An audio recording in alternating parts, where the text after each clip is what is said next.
unprecedented circumstances during the COVID-19 pandemic. Barriers to employment are higher than ever for most employees. Our question became, how can employers make sure that their employees are taken care of, staying safe, and managing their mental health during these trying times? The goal for the training today will be to help businesses normalize and navigate mental health in the workplace. We will also be providing you with lots of resources and connections after the fact to help you create those stronger workplace policies and a culture to support employees. I do want to give credit where credit is due. This idea for hosting the Are You OK webinar across the state emerged from the Southwest Project region, actually. If you all know Brittany Dawson, she was having a conversation with quite a few healthcare collaborative members in her region, and knowing that our team members had this webinar, said, hey, why don't we do this across the state? Why don't each of our regions collectively host this session and give that opportunity to the employers that we're working with every day? Our team immediately jumped on that, and that's what led us here today. I am in the Lexington area, but I cover the Bluegrass, the Cumberlands, and Eastern Kentucky, as many of you know. Lori and I decided to host this meeting jointly this morning because the majority of her businesses that she's working with are in that sort of central or Bluegrass area. Without further delay, I'll go ahead and kick it over to our fantastic presenters for today. They are what I like to call the dynamic duo of the Workforce Center, our business liaisons for the recovery program, Ashley McCarty and Sonia Osmond. So again, thank you all for being here, and ladies, I will turn it over to you. Thank you, Sarah. We're so happy to be here and excited to be here. We had a great presentation last week with the Southwest, and so it looks like we're going to have a good one again today. So just a couple of housekeeping items I'm going to go over. First, we're recording this session so that we can post it if anyone has missed it or wasn't able to join us, that they can join us. If you click on your participant button down below, you'll see a nonverbal taskbar that you can use to get our attention, or if you have a question or just want to talk to us. And then also, we are going to be monitoring the chat box. So this presentation is very engaging. And so we're going to be asking questions, and you can unmute yourself or use the chat box to answer those questions and to talk with us. I want to introduce myself. My name is Sonia Osmond, and I am one of the business liaisons at the Workforce Center. I currently hold a bachelor's degree in business administration with 16 years of experience in HR in the construction, manufacturing, and retail industries. I currently serve as the Workforce Readiness Director on the Kentucky SHRM State Council. I'm a past president for the Four Rivers SHRM chapter here in Paducah, Kentucky, where I reside. And I also just recently was a recipient for the 2020 Law Hannah Spirit Award, which is a roundabout award for an HR professional across the state, which I'm very humbled and honored to have received. So I'm going to kick it over to Ashley, and she can introduce herself, and we'll get started. I'm sorry, I'm having technical difficulties here. Can you guys see the PowerPoint now? Yes. Are we good? Okay. I keep bringing it up and it keeps disappearing.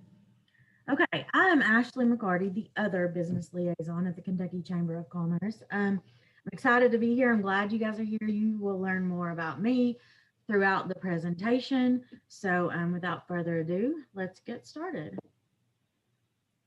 So you're going to hear an inspiring story and across this presentation today, and why we named it Are You OK? And it is because we're addressing mental health in the workplace. And do we ask that question often or as much as we need to? So as we go through and you listen to the presentation, the stats that are inside of here, I would like for you to reflect on that. Sonia, are you recording? Yes. Okay, I see it now. All right. Well, I have a question for you guys. And you can unmute yourself. You can put it in the chat, whichever you like, because this is an interactive webinar, training, presentation. So the question is, if I were to ask you, which I guess I am asking you, to describe someone that deals with depression, what would that individual look like? What are some things that you could throw out when you think of someone who deals with depression? What does that look like? What do they look like? Throw it in the chat, unmute yourself, whatever you would like to do. This is where we interact. We're gonna make y'all interact with us today. Where's Sarah, Lori? I know Lori's out or there. you guys can throw some stuff out too. Hold on, I got the chat here. Okay, Distance, withdrawal, everyone, Jane said, everyone. a lot of times they appear happy on the outside. They can look like anybody. You can see signs, or they can mask them. Mm-hmm. Be any one of us. All right, that was a trick question. So let's go to the next slide. Those are all symptoms, but it's also a stereotype when we're talking about a mental health disorder or a mental illness, because facial expressions actually have nothing to do with depression. You can't see mental illness like you can see a broken bone, but that doesn't make it any less. And there is no one face of mental illness. It's often invisible. So you can't look at someone and tell that they have a mental illness. The face of mental health disorder can be deceptive, like someone said in the chat, hidden behind big smiles, wide eyes, and cheery expressions forced into place to avoid detection by individuals. A lot of times because of stigma. From the outside looking in, people fall for that rehearsed look that everything is great, everything is good. But the greatest prison that someone can live in is the fear of what other people think of them. So as you can see with this individual from childhood growing up, that it smiles, it's the facial expressions, all happy, like everything's great. This individual heard all the time, you have so much going for you. You should be so happy. You should be so grateful. Well, this individual that you see in these pictures is of me.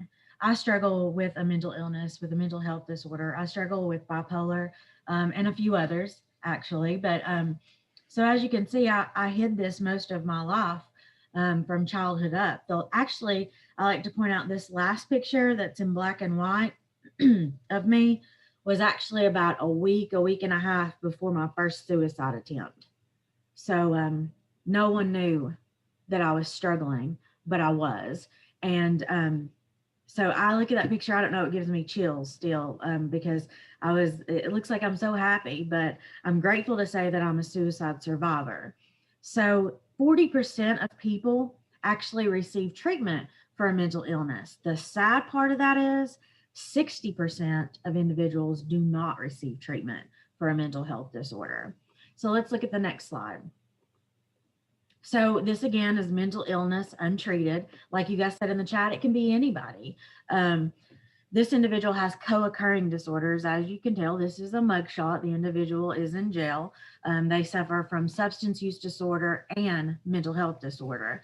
A lot of times, many people begin to self-medicate when they struggle with a mental health disorder, and that's exactly what this individual did. They were a pharmaceutical sales rep for about 7-8 years, had a couple surgeries, got addicted to opioids, found out that pain is not just physical, but it's emotional.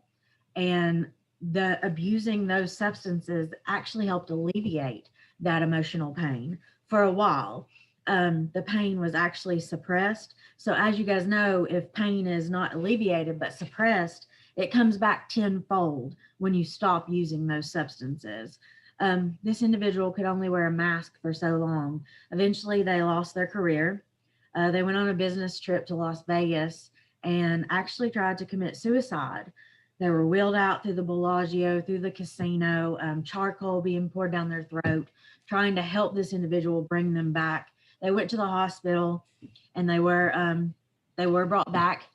And this individual screamed out when they realized they were alive. But I wanted to die.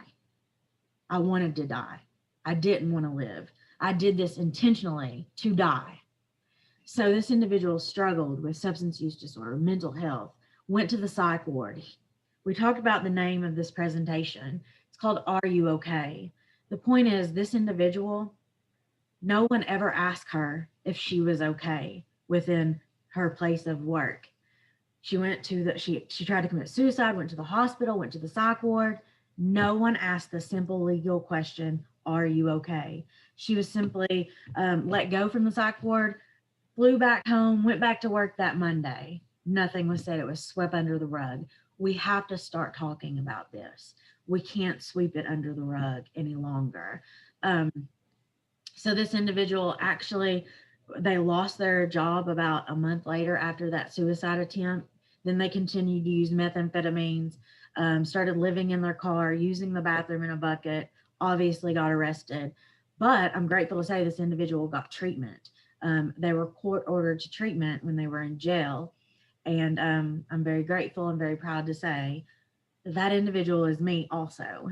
That's my mugshot. That was me 7 years ago.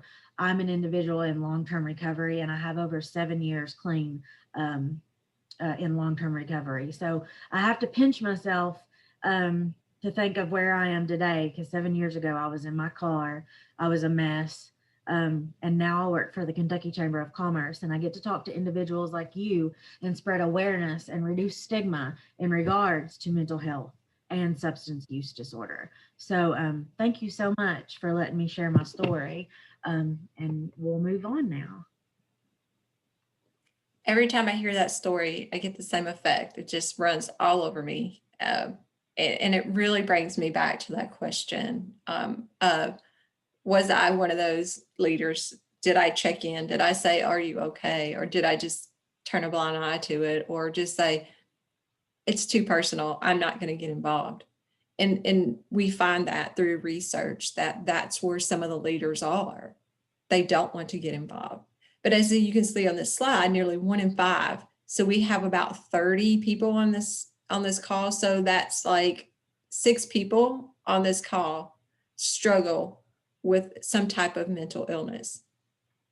And it's reported a mental illness in 2016 at 44.7 million people. That is a lot of people. So as managers, leaders, we really need to take heed to this. And I'll give you some, as we get further along, I'll give you some stats on the COVID, because we did receive some stats with the mental health and COVID here shortly. So by addressing mental health issues in the workplace, employers can reduce their healthcare costs for their businesses and employees. So we found out that if employers combine their medical and their behavioral healthcare services, the United States could save anywhere from 37.6 to $67.8 billion on an annual basis. So if you are involved in your benefit plans, or you design those benefit plans, or if you don't, I would take this information back to my organization and look at my plan and talk to my business administrator or my benefit administrator and ask them how your company can save on that cost by combining those services together. Only 11% of employees discussed a recent mental health problem with their line managers. This is very low. So I'm going to ask you, so I want you to talk with me. Why do you think this percentage is so low? Why do you think individuals do not speak to their managers regarding if they're struggling through this mental health issue? Stigma, yes. Worried about they won't get promoted, absolutely. Fear of retaliation, all of those. You are right on target with that, and those are those many reasons. So in this slide, I'll show you some of the reasons too. So this is, it talks about important facts when an employee is deciding not to disclose that they have a disability to an employer, like substance use disorder or mental health disorder. So I'm not going to read them all, but just a few important ones. So the risk of being viewed differently and the risk of being treated differently. They're both in between 53 and 57% of employees think they're going to be viewed differently or treated differently. That's why they do not disclose that to their employer. This one's the one that I think is very sad. 60% think that their supervisor may not be supportive. I know that's a reason why I didn't disclose that I was struggling whenever I was in pharmaceutical sales, because the culture did not really allow me to talk about things like that because of stigma. I didn't know if my supervisor would be supportive. I didn't know if people would talk about me or if I'd be identified as my mental health disorder. So I just didn't talk about it. And then employer may focus on the disability. 62% of individuals believe that. And then risk of being fired or not hired, like you guys said in the chat, 73% of employees do not disclose because they think they're not going to be hired or they may be fired. So these are all statistics that we have to work on, that we have to change. We can't keep this underground. So let me give you a couple before you move on. On the COVID, we have 30% of employees reported being fearful that disclosure of mental health could lead to being fired or furloughed, while 57% of entry-level employees reported feeling uncomfortable talking about mental health compared to 37% of their managers. So those percentages are very high when we talk about this topic. And as you can see on this slide, Ashley will go into it right now. So it talks about line managers. So 76% believe that they're responsible for employee well-being, but only 22% have received training. Mm-hmm. Chat or unmute yourself. You may feel this way. Why do these line managers, why do you feel responsible for your employees' well-being? Why do you guys feel that way? Why do they feel that way?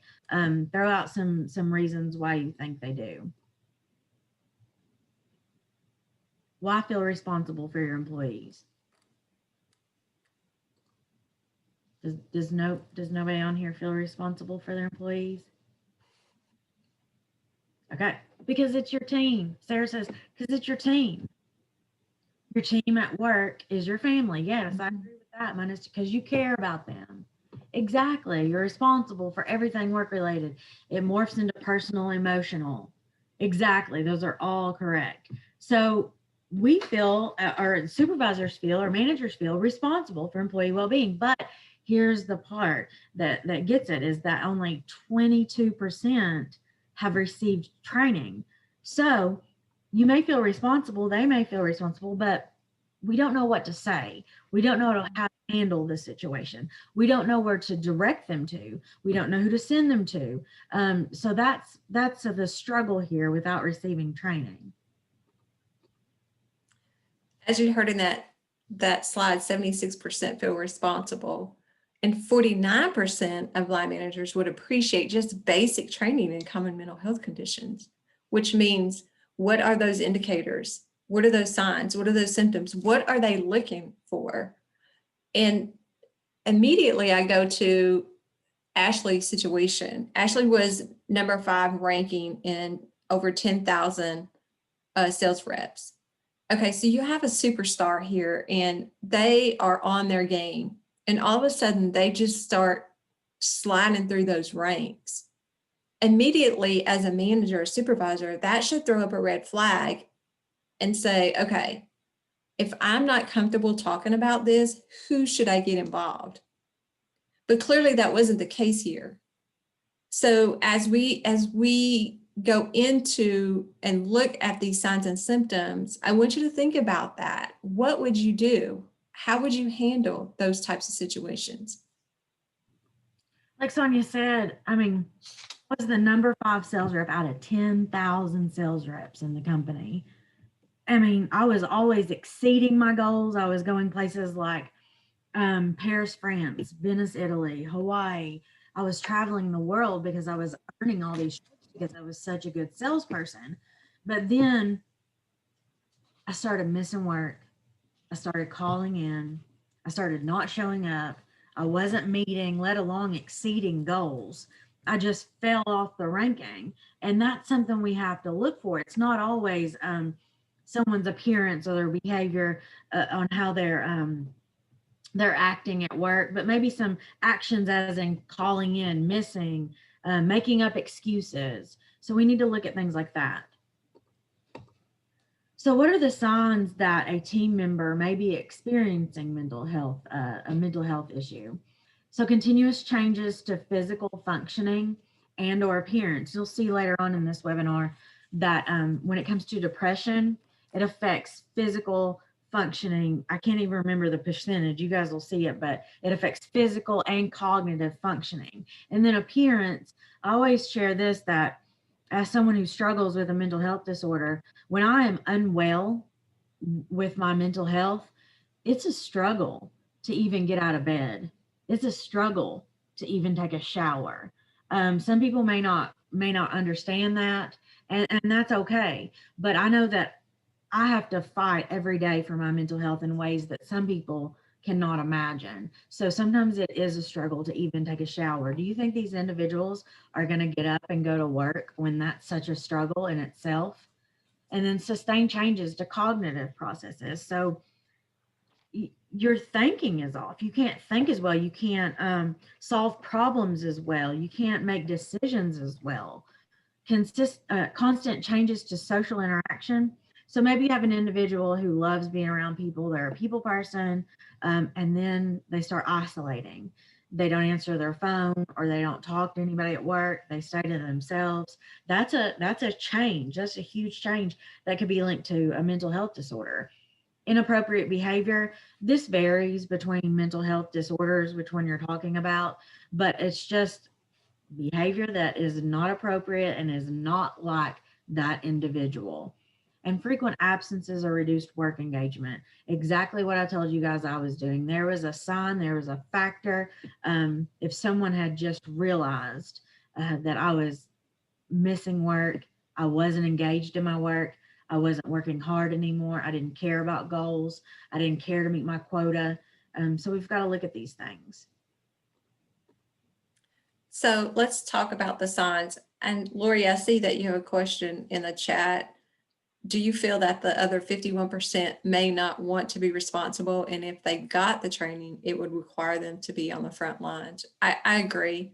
I think you don't know what you don't know. So therefore, if you don't, then at that point you can say, well, it's a personal issue, I don't want to be involved. But when you do know, that's where it gets real. Like, this is how do I deal with this? Who do I send them to? And we talk about that in this presentation. If you're uncomfortable, what are those action steps that you need to take? And we'll discuss that in a few more slides. The 5 signs. So again, we're going to go back to your star player here. So they have a personality change, dramatically changed in appearance, actions, opinions, and feelings. You have someone that usually is outgoing, is always on top of things, always motivating other people and encouraging other people. And all of a sudden that just stops. It just comes to a halt. They're not talking anymore. They're not encouraging. They're just kind of being there. They're just there to do what they need to do and just be done with the day. Agitated, a sense of inner tension and restlessness. They get annoyed easily where they used to not, where they could, maybe they were a patient person and now people just really irritate them. And it's due to some stress that may be going on, or this whole struggle that they're dealing with inside themselves. Withdrawn, hard to dialogue with, do not want to open up communication with anybody. They just want to be kind of isolated to themselves. Poor self-care, neglect of personal hygiene. As Ashley said, it's such a challenge to be able to get up and get a shower. And as people who don't deal with that, it is hard to understand that.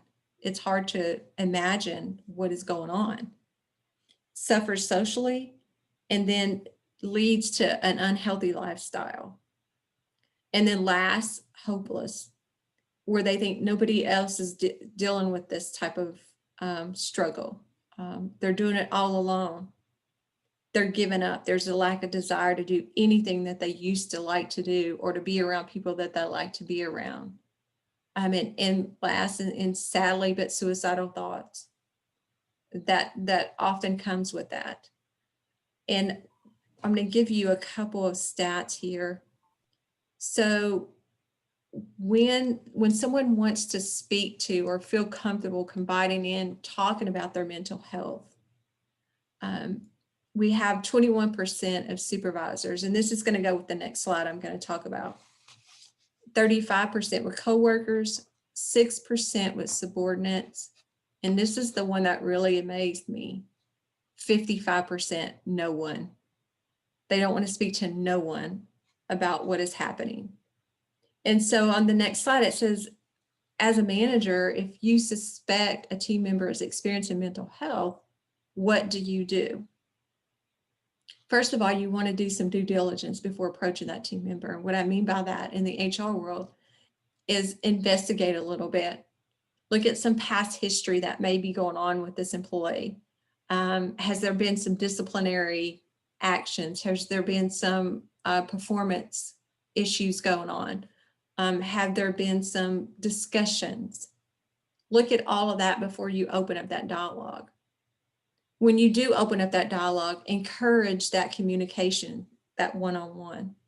Encourage that confidentiality so that they will feel comfortable talking about it and opening up. And then consider workplace adjustments. Can you allow them to do a telehealth during lunch? Or can you give them an extra break to do a telehealth, to talk to a counselor or a therapist? Can you adjust their schedules? There's so many innovative things out there since COVID has come in that we have had to pivot and change. And so when we look at this, are some of those options available in your workplace? Twilla, is that right? I think I said your name right. But she said, as a manager, it is important to note what is happening in the office culture. Has there been unanticipated change that is a potential stressful, that is potentially stressful and could provoke any employees that might have mental health issues? Constant change and stress at work can be a huge trigger for those with mental health issues. Yes. 100% agree with that statement. Okay, so again, looking at signs and symptoms. Now, when we look at this, I know a lot of you will say, well, I have worry and I fear some things, or I have low energy. Okay, there's a difference here. When we're talking about someone who struggles with a mental illness or a mental health disorder, these all disrupt daily life. So the first one, it says their worry or fear, and it says disrupts daily life. So they worry so much that they can't concentrate. They can't physically function. They can't accomplish anything. They can't achieve anything because they're so obsessed with worry and fear. So all these things are going to disrupt daily life. Excessive use of alcohol, tobacco, or drugs. That's exactly what I did. I began to self-medicate to alleviate that emotional pain. Individuals will start doing this. Difficult interacting, so they just can't interact with individuals like they used to. Maybe they're isolating. Maybe they don't want to talk. Maybe they're irritable, like Sonia had said on the previous slide. They just can't interact with individuals anymore. The suicidal thoughts and behaviors, change in sleep habits and feelings, inability to function in low energy. This one also includes, speaking from experience, is a lack of interest in things. So a lack of interest in day-to-day activities, things you used to enjoy, you just don't enjoy them anymore. Mood and behavioral changes, uncontrollable emotions like a roller coaster. And then also it can include appetite or weight change, whether it's losing an extreme amount of weight, gaining an extreme amount of weight. So these are all signs and symptoms, and they're disrupting this individual's daily life. So talking about depression, I brought this one up earlier. So depression interferes with a person's ability to complete physical tasks about 20% of the time and reduces cognitive performance about 35% of the time. So we wonder why these individuals, again, are not coming to work or calling in or coming in late. Well, what would you do if your physical performance was reduced 20% and your cognitive performance was reduced 35%? Work would not be in the center of your mind. That would not be what you're looking at doing, is going to work. Can't function properly as an individual. So this slide is going to refer to Twyla's comment here. as you see, 61% of workers said their productivity was affected by their mental health, while 37% of workers said that their work environment contributed to their symptoms. Other than what Twyla put in her chat, why do you think this? What really causes these disruptions in your workplace for your employees, other than the stress, the change? What do you have any idea what other things surrounding the workplace that could cause these percentages to be so high? Toxic culture, right? Yes, absolutely. A culture that's not conducive to opening up to these dialogues. Could be due to burnout, stress, higher expectations than normal that sometimes I believe we put on ourselves, trying to perform at where that's got to be here when it really just needs to be here. And also difficult unprofessional colleagues and work interactions. That was just my next one. Charlotte, you must be reading my brain, because the next one was difficult handling negative feedback or conversations about maybe opportunities that we have within our job function. Lots of individuals don't know how to handle that information or kind of decipher that through their brains. Issue with coworkers and supervisors, absolutely. Very stressful situations.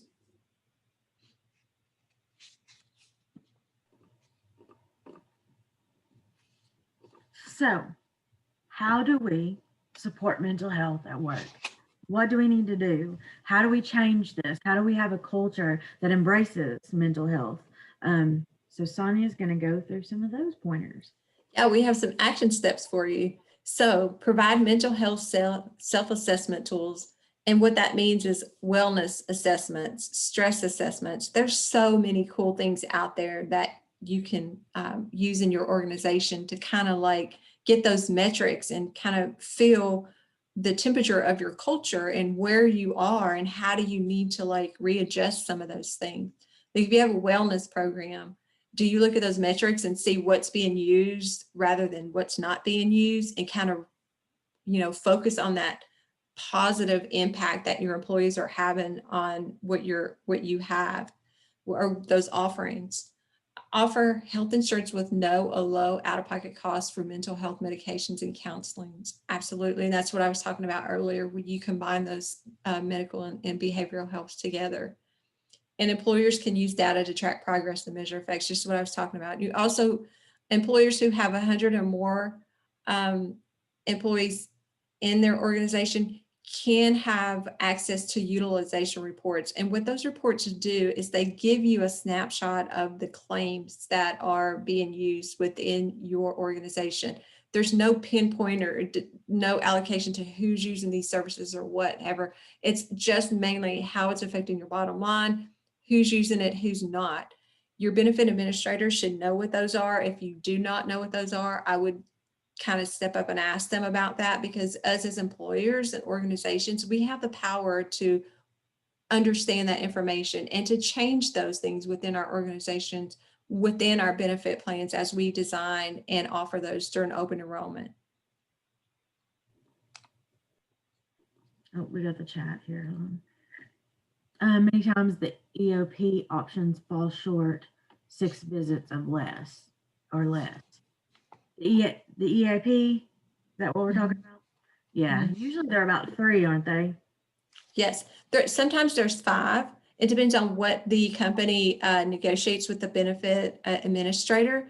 So what happens is the EAP will have 3 to 5 sessions, and then they will kick in and they'll refer someone in that area in which they live so that they can continue out those sessions if they chose so desire to do that. Recommendations, where to get health assessment tools. There are a lot of those through your benefit administrator. They should be able to get you in contact with those, the companies that offer those, but also if your company does wellness programs, there's a lot of assessments in those wellness programs as well. I really like this slide because it talks about action steps and using like brochures and flyers. I have a company that actually 2020 was like mental health awareness year. So what they did is they distributed these flyers. So they're hosted on the Kentucky Comeback website.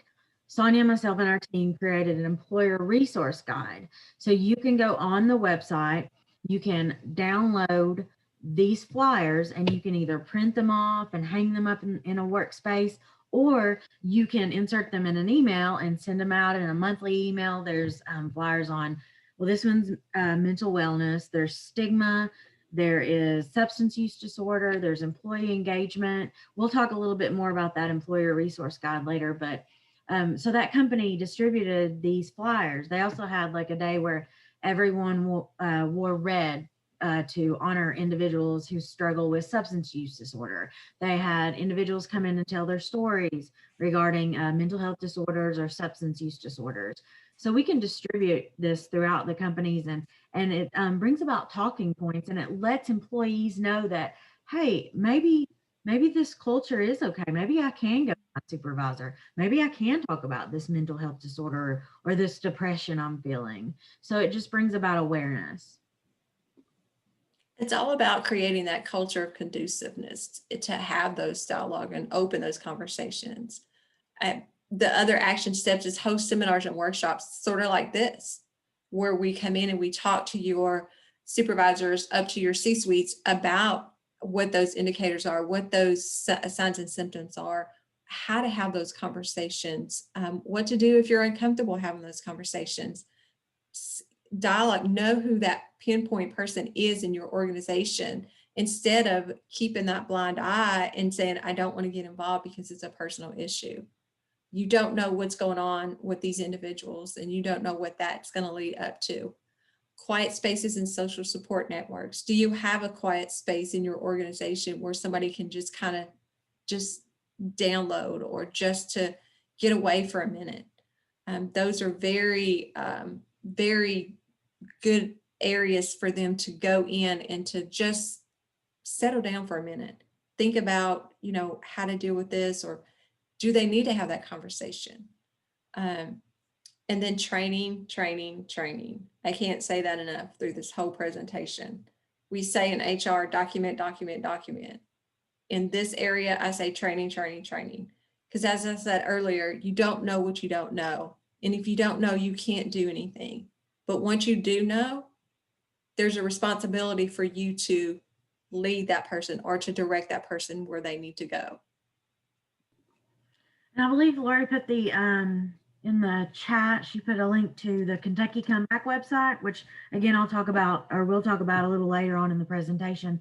But also she put a link on how to sign up for the rest of our trainings. So our trainings not only have the mental health, but they also have substance use disorder, stigma, addiction in the brain. There's various trainings that we can I went blank. That we can customize. Yeah, customize. I was going to say individualize. We can customize for your organization. So go check that out and sign up for that if you're interested. So employers should establish a culture that doesn't stigmatize mental illness and also encourages employees to seek help if they need it. That's the kind of culture that we need to be creating. That's the culture that we need to work on. And if that's something that you want to do, Sonia and myself, we are the business liaisons. That's what we do, is we help companies, organizations, businesses with their culture, with their benefits. We assist you at no charge whatsoever. So this doesn't cost. And we need to start working on that culture, and we're more than willing to help you. So we just have to let individuals know that they don't have to suffer, struggle alone, and you can live well with a mental health disorder. You just might need to open up to someone, and employers should start having unashamed conversations with individuals regarding mental health. These should be unashamed. So it's okay to need help. It's okay not to be okay. And having a mental health disorder is not a personal failure, and we should not recognize those individuals as their mental health disorder. That's not who they are. So working on this culture is so, so very important. So creating a stigma-free culture, that's like I said, that's what we need to work on. So how do we do that? Here's some pointers that Sonia will talk to you about. So first, as Ashley said, see the whole person. A person's mental health condition does not define who they are. Just plain and simple, it's not who they are. Something that they're struggling with, something they need to be treated, that they can live a very happy and productive life. It's not something that's going to stop you or disable you. Offer support. Don't be afraid to reach out if you think someone is struggling. Here we go with this training again. If you see those signs and symptoms and those indicators that we talked about earlier, go to that person. Talk with them. First and foremost, be due diligence. So investigate a little bit before you open up that conversation, because you want to be able to know how to direct them or to lead them in that next step.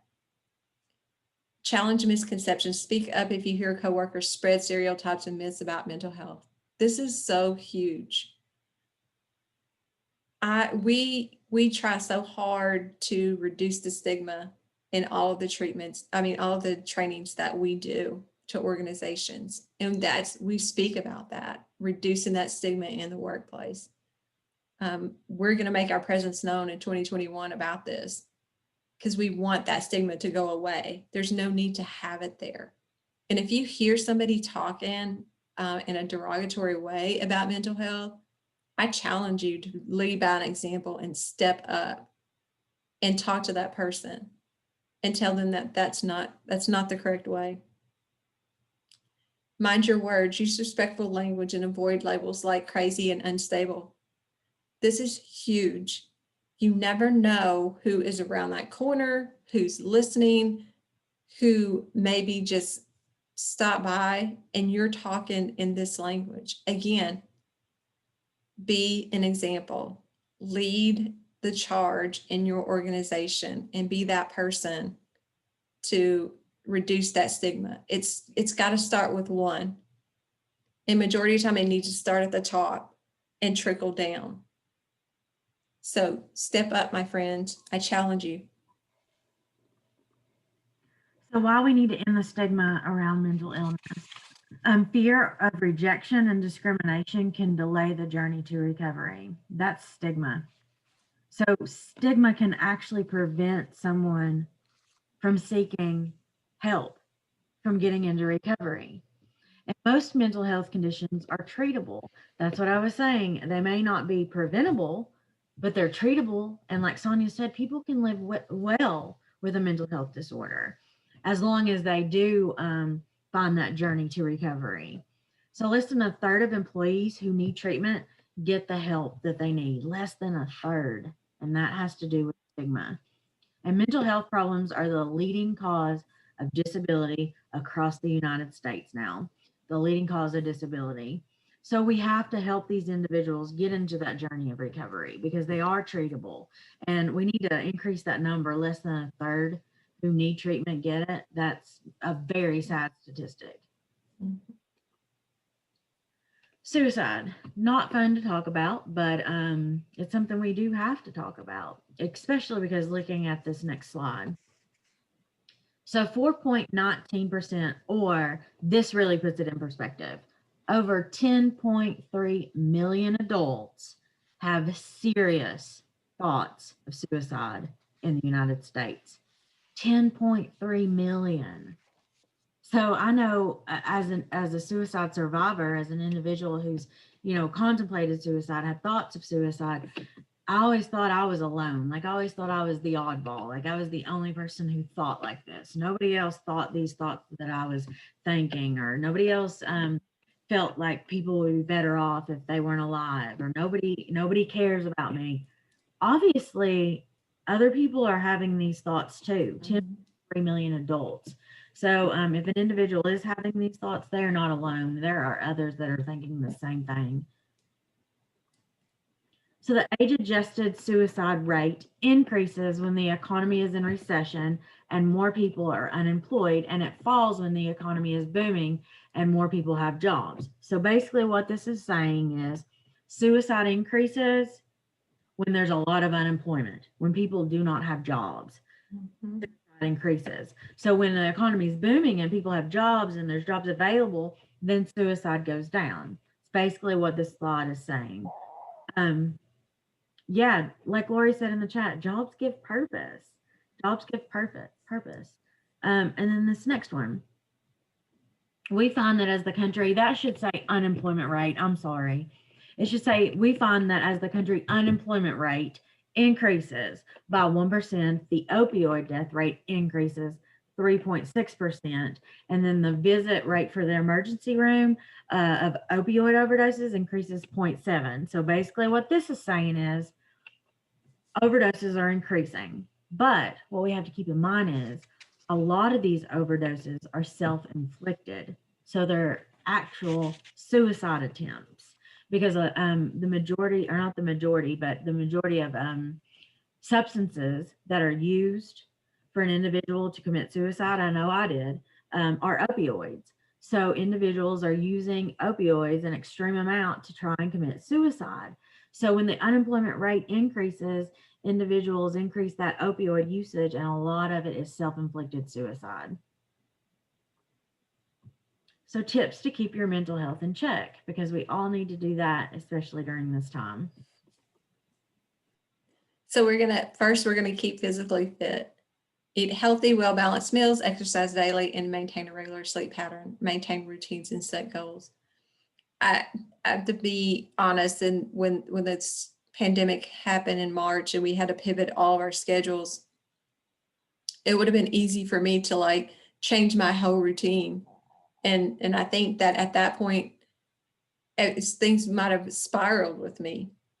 But I got up every day. I did what I needed to do as I was going to work or I was going to be traveling. And Ashley and I found ourselves in lots of conversations on like, what are we going to do? What's going to happen? But we got really creative and started a project that lasted 2.5 months, this employee resource guide, which we'll talk about here shortly. And it was a great resource for us. It gave us a ton of inspired work. It kept our brains sharp, but we didn't stop. We kept going. And I started walking every day, probably 9 or 10 miles a day with my husband, just to get out from behind this screen. Made sure we keep our bodies in shape and we eat healthy. It's so important to your daily life. And I think you continue to do those, the positivity just rolls with you. When things become down or spiral, I think that's when the negativity comes and seeps into your mind. And, it really disrupts a lot of what's going on in this whole physically fit area. I have to say, every time Sonia says she started walking 9 or 10 miles, it just makes me ill to my stomach, because that is not something that would keep me mentally well. That's what I always joke and say. I would not be a mentally well person if I was walking miles a day. So that's not for me. Stay connected. So it says isolation can intensify mental health, and it's vital to keep all lines of communication open to family, friends, and social networking contacts. And I always add positive family, friends, social networking contacts. Mm-hmm. I found that everything that's going on right now, I've tried to eliminate those toxic people from my life, and now's a good time to do that. So make sure that the people you're interacting with are positive. And then we say this is hard because we've had to quarantine, but this means physical distancing, like the quarantine, the staying away from individuals physically. So it doesn't mean isolation from people, the people you care about or the people that care about you. That's something that you can't do, and it intensifies obviously mental health conditions if you're going to isolate and not be connected with others. And then value and love self. This is something we have to do also. Treat yourself with kindness and respect, and you try and avoid self-criticism, which I know for me is very, very hard. Make time for your hobbies and favorite projects, or broaden your horizons. So accept you for you. Have self-respect, have a positive self-image, unconditional love for yourself, and learn to forgive yourself. That's very, very important. I know that for me, learning to love myself was very hard because I told you I struggled with substance use disorder, and I hated myself. I couldn't look at myself in the mirror because I had so much guilt, shame, remorse.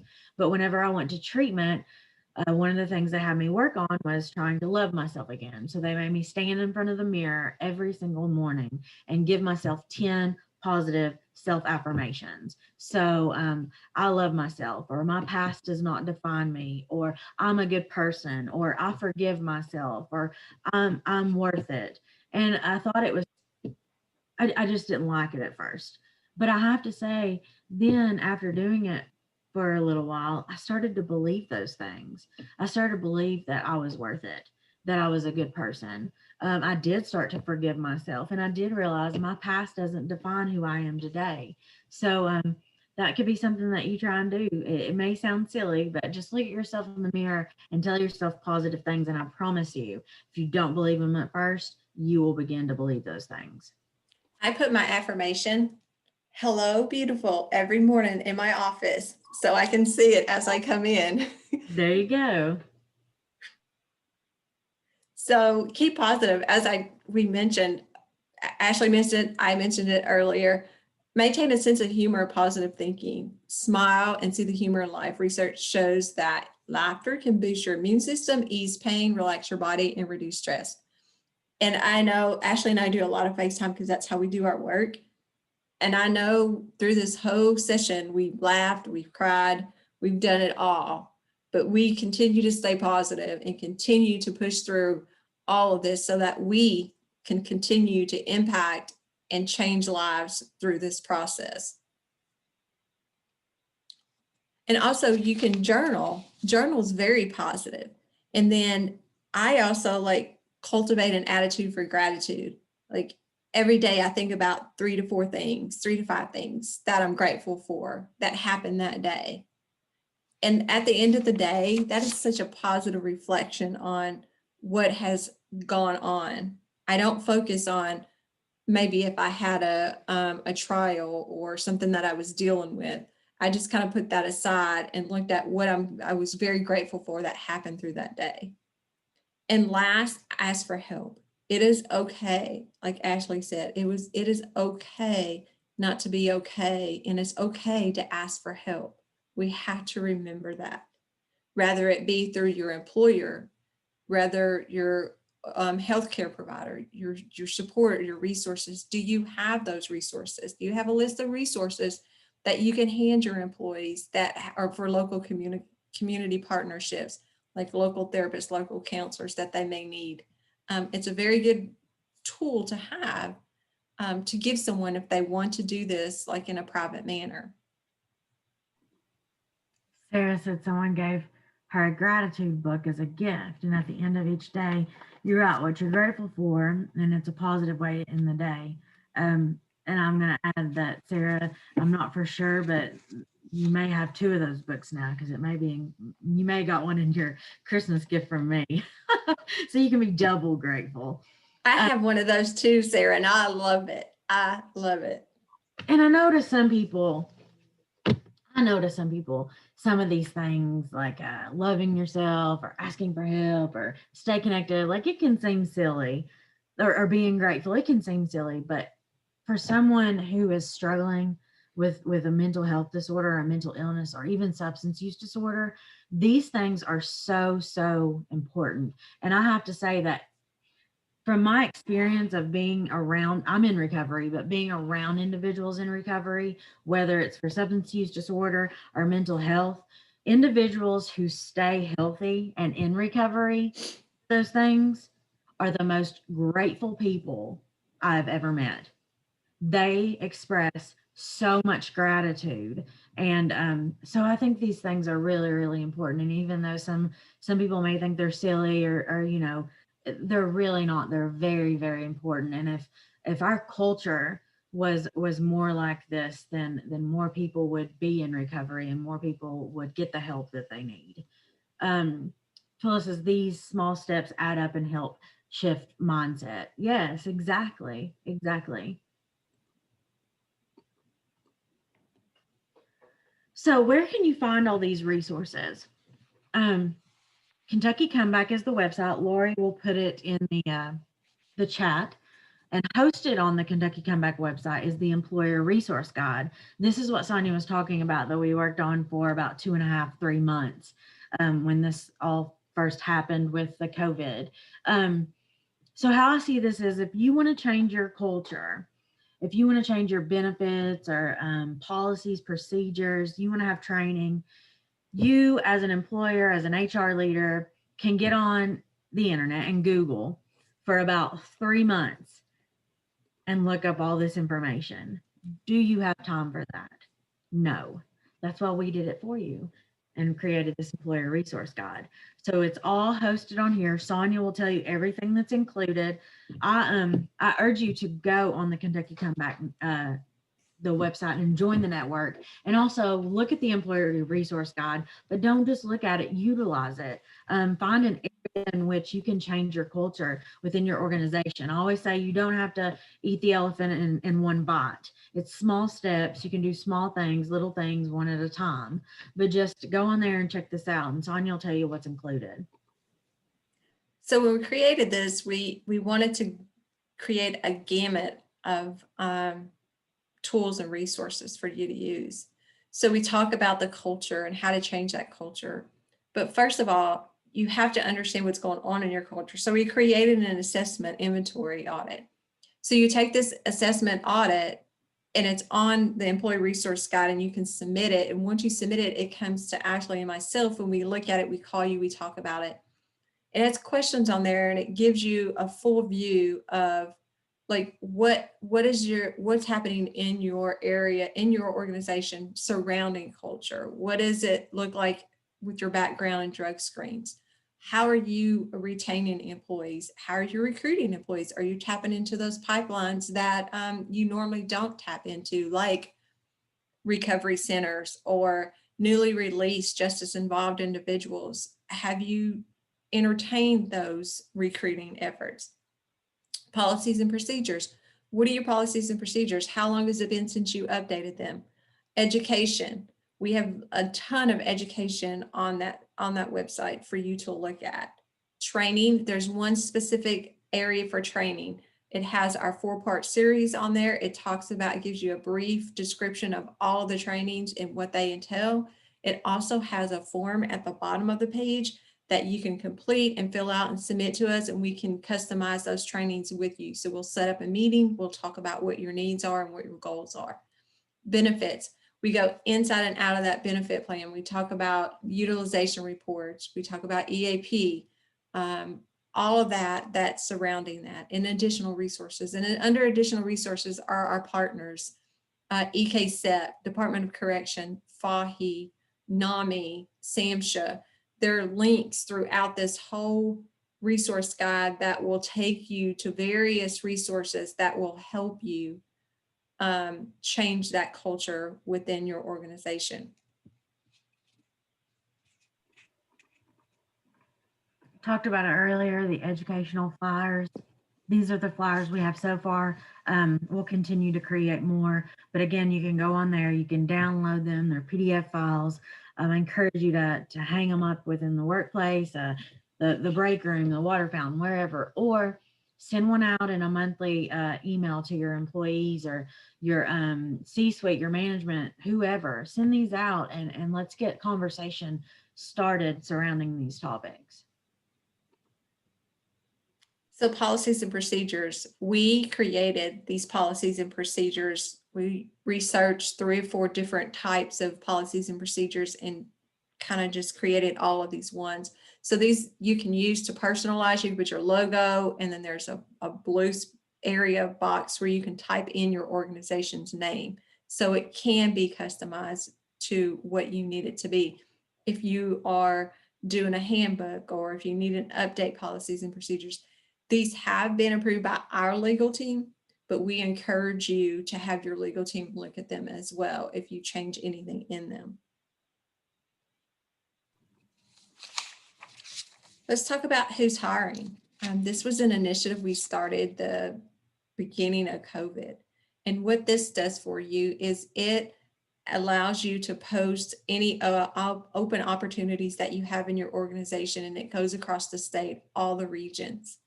There is the who's hiring, and then there's also who's hiring fair chance employer. So if you are a fair chance employer, you can post on that side as well.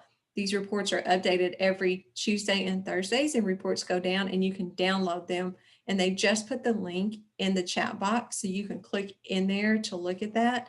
Also, we have Ulimi created a Heidi Hires, and what she does is if you're just looking for a specific area of opportunity, you just click a word in there that's applicable to that opportunity, and it will bring up all the jobs in that area that are referred to that word.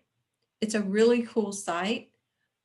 You can also, there's a link also for you to post your your job opportunity on the Who's Hiring.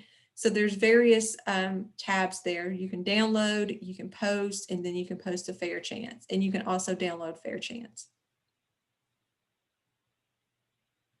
So another initiative we have is Bus to Business, and it's virtual this year. And so this is very exciting. The link is in the chat box. If you are a business and would like to be involved in this, we want to hear from you. Last year, we had about 1,200 students that were included in this. And now this year that it's been virtual, we have over 10,000 students that are involved in this program. And what happens is they receive information to link in on our sessions. And I think we're having a session this Wednesday. And so they watch, and we have organizations that come in and talk about what that career path may look like in that industry. Like for engineers, like what would it take to be an engineer? What kind of education do you need? What kind of career path do you need? So it really sets them up for success and makes them think about, what do I want to do after high school? What do I want to go to college for? There's different industries. We've had one for IT, we've had one for banking, we have some coming up in construction and manufacturing. So I would encourage you as a business to really latch on to this and get involved. And I'm going to hand it over to Lori Mays, and she's going to talk about talent pipeline management, which is also a link in the chat box. Thanks, Sonia. Yeah, we're just blowing up the chat with all these easy to click links. So I hope you guys check them out. So just to give you a brief overview of TPM, which is Talent Pipeline Management, Sarah mentioned it briefly this morning in the introduction. Sarah and myself are TPM project managers, along with 3 others that are based regionally around the state. My position is a little bit different in that I am specific to the equine industry. The other project managers are regionally based and work in all industries across the state. And really what TPM is it's an employer-led and an employer-driven initiative to really tackle some workforce issues that particular employers may be having. So we do kind of work on a curriculum with these strategies that you see in front of you. We bring in similar employers together that have similar businesses and similar industries to really talk about the nitty-gritty of what they're seeing in terms of their workforce. Then we work with them to engage in demand planning. So really drilling down into specific positions that they are looking to fill and the number of those positions over a specified amount of time. Then they look at competency and credentialing requirements. So they really understand what exactly they're looking for across the board as an industry, so that when they do communicate with training providers and other workforce partners, they really have the communication down as an industry as a whole. And then we look at their talent flows previously, where they've gotten good talent from, where they might want to look for new talent, and how we can help them achieve those goals. And then strategies 5 and 6 really look at implementing performance measures, aligning incentives for those businesses and industries, and how we can continually improve to meet the needs of those employers. And really it works on looking at it from the employer view. So it's kind of coming straight from the horse's mouth, as we say in the equine industry, as well as really understanding what is needed so that they can clearly communicate as businesses to better their employment strategies to make their businesses grow and be successful. So TPM is just one of the things that we work on at the Workforce Center, and any of the project managers will be happy to talk to you. I know there's multiple businesses on today that are already TPM collaborative members, but we welcome any other businesses that would want to be involved to do so. And we're happy to help in any form, and shape and manner to help businesses be successful. Thank you for that. Yes, that was great. So, call to action. First thing we would love for you guys to do is join the network, the Kentucky Comeback website that Lori put in the chat. Go onto the website, join the network, be an advocate, support those who were previously incarcerated, support those that struggle with substance use disorder and mental health, be informed of all the new resources that we have going on, and also the employer resource guide is on there. I encourage you to also apply those resources. So not just look at that employer resource guide, but pick something to work on within your culture, within your organization. Utilize that resource guide. Contact Sonia or myself. We will help you. That's what we're here to do. It is free of charge. There is an employer or an HR assessment form that you can also fill out on the website that will help you look at things like culture, benefits, policies, procedures, safety, training, and you can dial down into what area you specifically need to work on within your organization to make that culture more recovery friendly, to make it more open to talking about mental health or substance use disorder, to helping getting individuals get help. Because what Sonia, myself, and our team are here to do is change hearts, minds, and the bottom lines. So I always say I can tug at individuals' heartstrings by telling maybe my recovery story, my testimony, or my struggle with mental illness, mental health disorders. But also, let's look at your bottom line. These individuals who are in recovery, whether it be from substance use disorder or a mental health disorder, they make excellent employees.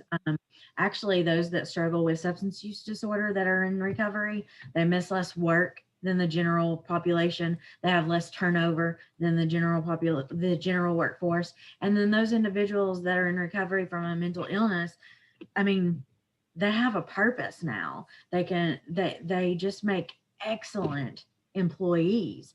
Like we said, someone said in the chat, it's not just a job, but it's a purpose. Mm-hmm. They make excellent employees. So we want to help each of you change hearts, minds, and the bottom lines when it comes to these topics. But because we want employees to reach out, we want them to ask for help, because I promise you, the only thing more exhausting than having a mental illness is having to pretend like you don't. That's exhausting. So we want individuals to reach out, to ask for help, to talk to their managers, supervisors. And if you don't know what to say, we'll help you. Or if you don't want to address the situation, we'll help you refer them to who they need to go to. Because healing takes time, and asking for help is a courageous step from these individuals. It's a courageous step. So we just thank you guys for being on here, and we're going to show you our information. In case you forgot what we look like, because you've looked at us now for a little over an hour or so. So here's our information. Here's our email addresses. Here's our telephone numbers. We'll also put our cell phones in the chat, because that's the easiest way to reach us. Please reach out. Please reach out. I ask that you consider this training about substance use disorder, addiction in the brain, mental health. We want to bring this in your organization. We want this to be talked about. We want to reduce stigma. We want to crush the stigma, and we want to individualize it in your organization, because I promise you, keeping this topic underground, not talking about it within your organization, statistics have shown it only increases cost, risk, and liabilities to your organization. There's how it negatively can affect your bottom line, by sweeping it under the rug and not talking about it.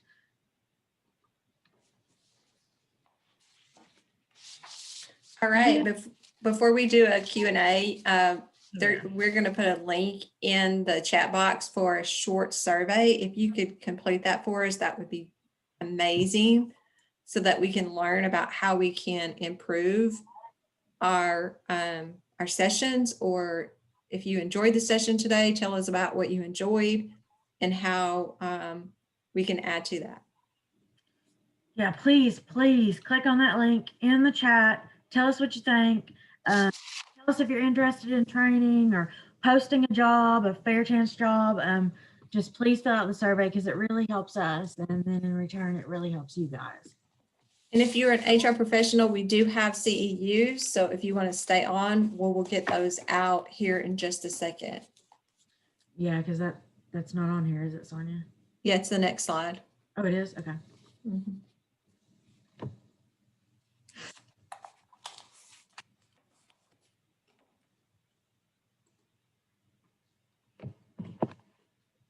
I think I should play a little song while we're complete.